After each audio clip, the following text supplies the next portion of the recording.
All right, welcome back to the Ryan and John Write Songs podcast. Just a reminder to hit subscribe, comment, do all the things that you know you're supposed to do. So today, we kind of want to update you guys on something that John went to last night. Um, Maybe you can. It was a songwriters. What would you call it, John? Yeah, it was like a writer's round, but it was an event it was like a corporate event, and the entertainment was a songwriter's round. Yeah. Okay. And so you were there at this writers round where you got to hang out backstage for a little bit ahead of time. You went and saw the show, and then you reconnected afterwards. Is that right? Right. Yeah. Okay. Well, okay. So what were some of your big takeaways? I guess whether that's from the show or backstage or both. Maybe set the scene for us and lay out what happened and what you learned. Sure. So, well, how it happened, by the way. So I do video production, and just random connections where I get hired to do a promotional commercial for this booking agency that books these A-list writers, these hit songwriters for corporate events. So a lot of corporate events, like their Christmas parties or their appreciation things or whatever it is, will have entertainment like a magician or a comedian or some motivational speaker like a Navy SEAL or, we've all been to those things. And this company is awesome because they bring in the hit songwriters that have written all these country hits and pop hits, and they get to tell the story behind the song, which is super interesting, and people love it. So anyway, I filmed all these interviews, put together this promotional commercial, and kind of built this relationship a little bit. And through that, I kind of, humbly, politely asked the manager of this group, like, hey, I'm not going to make it weird, but I'm a songwriter. I need mentorship, and anyone in your circle, if you think that they would be open to even just one meeting for mentorship, let me know. I'm not going to ask them, but if you think of it, and if not, cool. I know you don't want to make it weird with your clients. So that's kind of how I handled it. And I walked away from that meeting thinking, maybe I just, rocked the boat. I don't know. Mm-hmm. And then it can be hard to ask for things like that because I don't know, maybe we're just imagining the worst where someone's like, whoa, John, way out of line. Like, I thought you were a professional. But I feel like most of the time it ends up being totally fine. Yeah. It does feel weird at first, but then once you're out of your head, you're like, oh, that was whatever. Mm-hmm. So, and I was also stuck between maybe I'm going to have more of these videos with them, or maybe this is my only shot around something like this. So I just tried to play it cool and then ask a small ask. And after delivering the video, they loved it and got an email saying, hey, we're doing this other show. Why don't you come and hang out in the green room? And granted, I am going to do more videos with them. And so I think in my mindset going in to that night was just a huge win would be building a relationship, just having my face seen, connecting, maybe walking away with a phone number or a meeting just for I just want some advice. I want to pick your brain.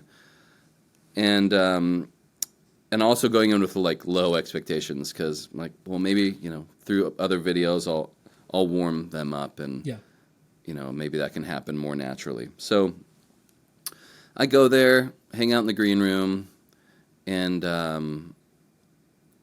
sorry, technical issue there. So I go in, hang out in the green room. And to give clarity, these are A-list writers, number one hit people. So the people I'm talking to are Josh Kear, who wrote Before He Cheats by Carrie Underwood, wrote a bunch of stuff for Lady A, Need You Now, Drunk on a Plane. I mean, massive hits. Even if you don't know country, you know these songs. Right. Caitlyn Smith, who is just awesome. Amazing voice. She wrote stuff that like Dolly Parton and, just.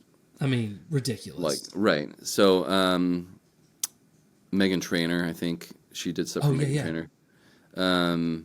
The Warren Brothers, who did a bunch of stuff with Toby Keith and hit the Highway Don't Care, the Taylor Swift, Tim McGraw, Keith Urban. Red Solo Cup, of course. Yeah, Red Solo Cup. Yeah. Dave Barnes was there. He was like, new on their roster. And another, Tim Knight, he wrote like 20 number one hits or something like that. Jeez. Not Tim Knight, sorry, John Knight.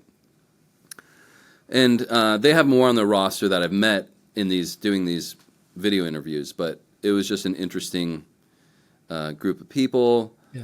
They're all very nice. It was a little awkward because I'm just sitting there and like kind of having conversation, but they're very outgoing and like they know why I'm there to like kind of sit and learn, maybe ask questions. And so they're engaging, as awkward as it is. But did that feel weird to like, I don't know, you're wearing the rookie hat in the room and it's like you feel like a little boy at the big kids table. Like, was that vibe there or was it cool? No, I mean, only in my head, know. Yeah. I think they're all very, very nice. And like Caitlyn was very engaging and came and asked me questions, had really good conversation. And I think the only awkward thing is that like, I think what I learned or what was confirmed at the end of the night is like, I don't think songwriters really can tell you the path from point A to point B. It happens different for everyone. And that sounds like a cliche and almost like someone trying to get out of like helping you. I think it's just true though. I think everyone's like, I mean, when I moved to town, it was more of a straightforward path. You go to writers' rounds and you shop publishers and then this happens and then that happens if you're good enough. And then like the Warren Brothers, they were on a tour because they used to be a band and Toby Keith was around and he came up to them and said, "Do you guys play basketball?" And they did play basketball. And so they went on a court with him and struck up a relationship. And and like Dave Barnes has his own way of, like he was an independent artist. He wanted to be an artist. And then, what's his name? Blake Shelton heard that song like on Christian radio or Home Depot or something like that and cut it. Crazy. Yeah. And I would say that I'm guessing that most of Dave Barnes' career is probably just from his own hustle, not like not from that song. I would guess that song did a lot for him, but his career is mostly made up of all the Dave Barnes stuff, not that song. Of his artistry. Yeah. Yeah. So anyway, I think my takeaway, there was several takeaways, but one was that artists or songwriters, they're not like the connectors, and it's you have to build a relationship, be in the right place at the right time in order for a songwriter to be like, let's write, in order for anyone. But, in one sense, like songwriters competition, but they weren't treating me like that. I mean, they didn't, none of them heard my songs. I didn't do that, but. Well, wouldn't it be true? Not that this wasn't what you weren't trying to create this because it would be forced, but it would be true that if you did hit it off with one of these writers, get in a room with them, you're much better positioned, right? That song is going to get heard because you're with a writer who's a real mover and shaker. Like they've seen success. Right. So maybe it's not the main avenue, but there still is a play there, don't you think? Yeah. Yeah, for sure. I mean, but to make that happen, I don't know how to make that happen without being schmoozy and cringe. But so, dude, here's the real takeaway here for me is we got to find where like all of our favorite artists go to the gym. Get gym memberships and just like go in there. And, of course, I don't pump iron, but be like, oh yeah, bro, I work out here all the time. I've never seen you here. Well, you want to hang, man? Like we obviously don't work out. It we was don't know funny how any though. of the machines work at all. We're just trying to like.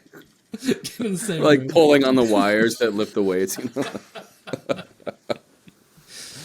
Sorry, keep going. Yeah. So I did tell Caitlyn Smith, I was like, I was asking her about avenues of like, is it best to pursue publishers or try to like find up and coming artists, stuff like that. And I told her, I was like, I know like the Warren brothers, they met Toby Keith playing basketball. So Ryan and I have we've been going to every basketball court and just nothing is happening. We've started making our rounds to the hockey rinks and,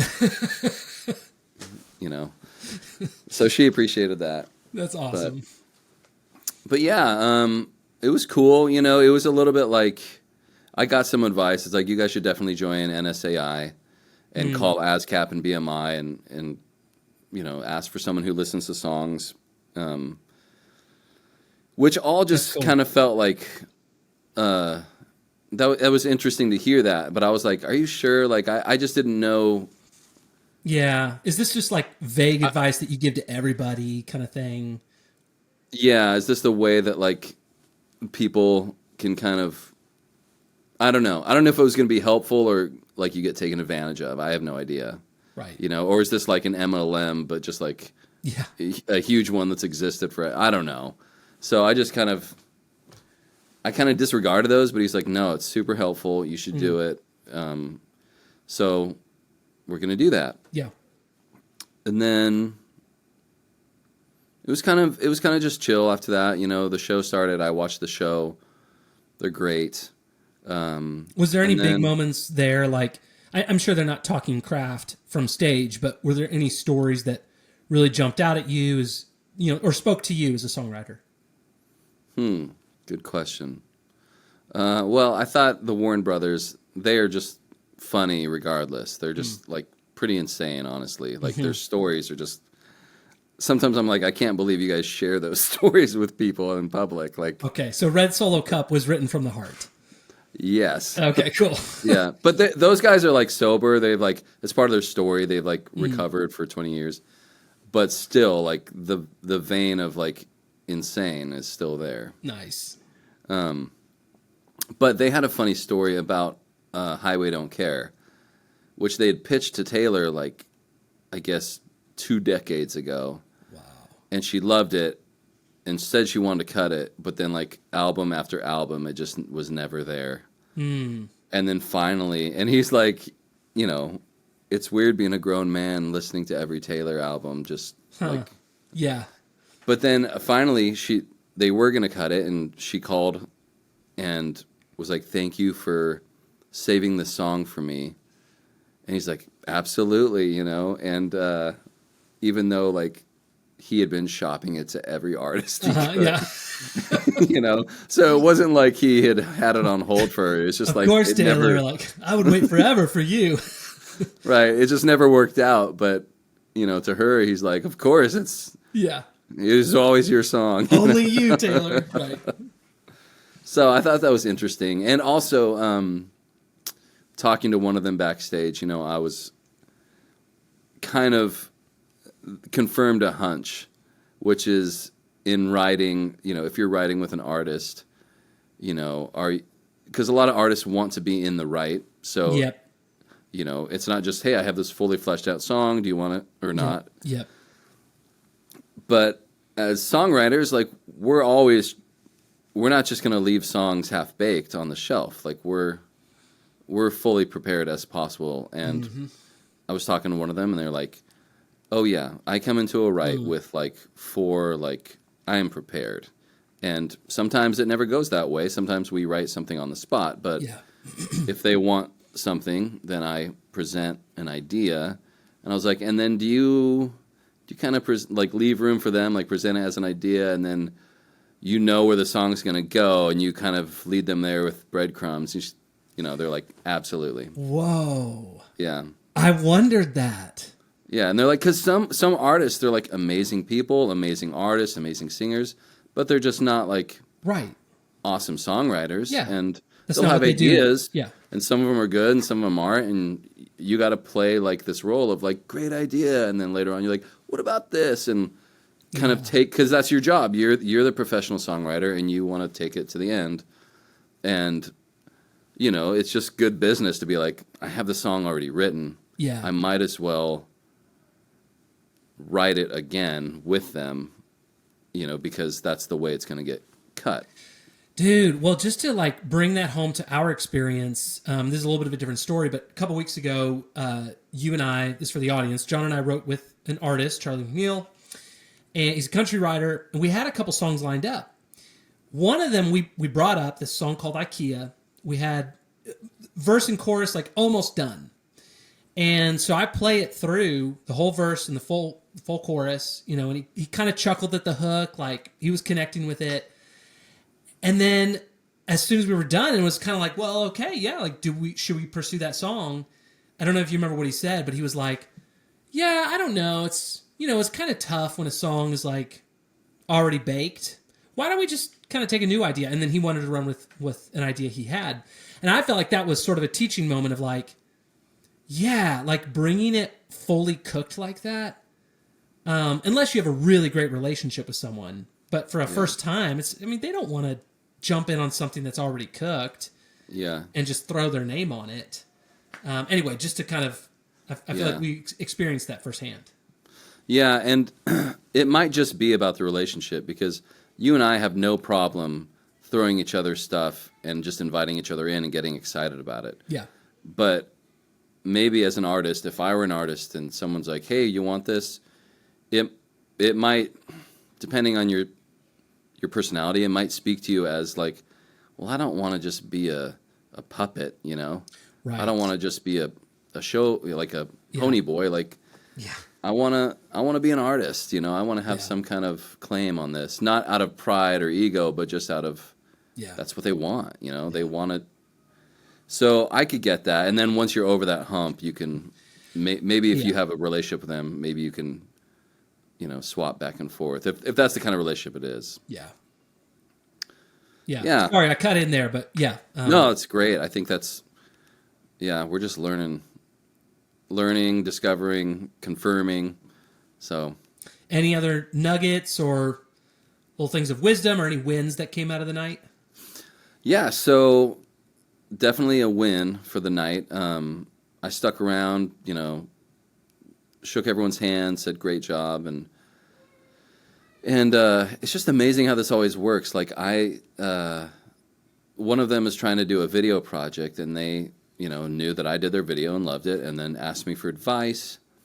And I was giving them advice and said, they were like, don't give me like the friend rate. Like, what would you charge for this? How would this work? And I was like, let's just get together and talk about your needs. And I'll give you different tiers. I'll give you like what I would charge normally for anyone. I can give you some kind of hybrid tier of like setting you up, consulting with you, maybe being like an editor or something. And then maybe a third hybrid one where it's, I'm a songwriter, I'm looking for mentoring, and we could barter. And their eyes lit up with that, and it seemed like so it was just an interesting teaching moment of like a few things. Like that was a win. So I walked away with a phone number and basically a date on the books to meet with these folks. So, and the couple of takeaways for that was, one was just bringing value to the table, and how like one thing makes room for another. And like, it's just a weird thing to experience where it's like, I went there and like, I have really good songs. I just want to get to know these people and like figure out the next step. Yeah. And it's my video craft that opened the door for that. Yeah, dude. So weird. Yeah.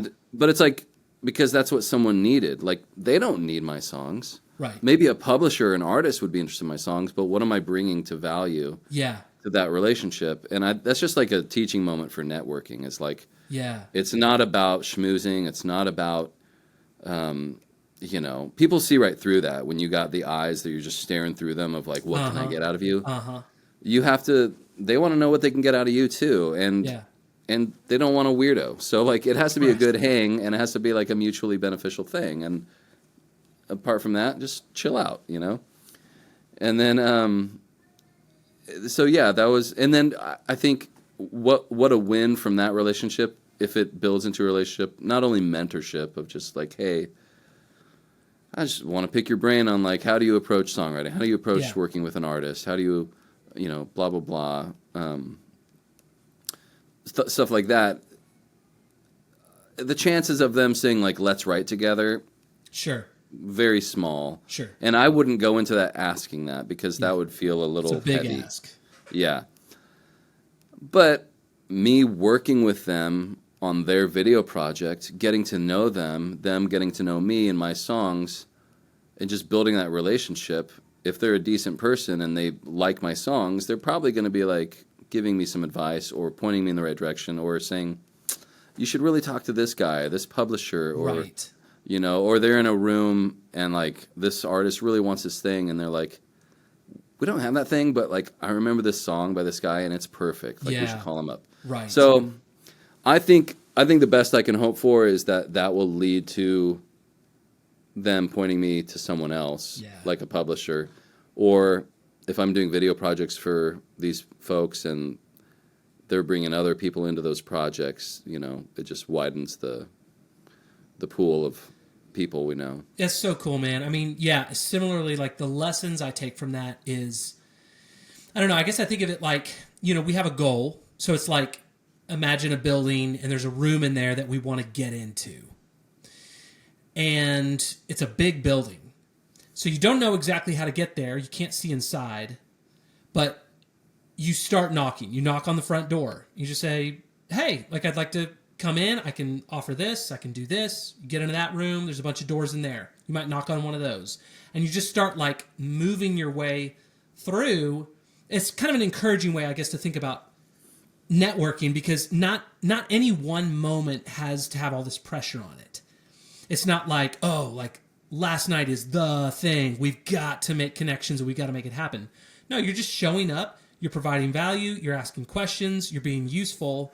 And you're just seeing where those doors lead. And that's kind of cool. Yeah. That's the journey. And it's a neat thing to, and I hope that's what people get out of following this channel is enjoying that, like kind of watching that journey of just two guys who like to write songs who know practically nobody to eventually getting into those rooms we want to be in, getting cuts and, finding success in songwriting. Yeah. Well, cool. Okay. Well, I guess that's it for today. Just a reminder again, please do comment, subscribe, all of the things. Leave comments about what you're liking. Do you like these updates? Do you like the games we play? Or is there something like specific that you want to see us do? We'd love to hear all that and take it from there. But until next time, signing off.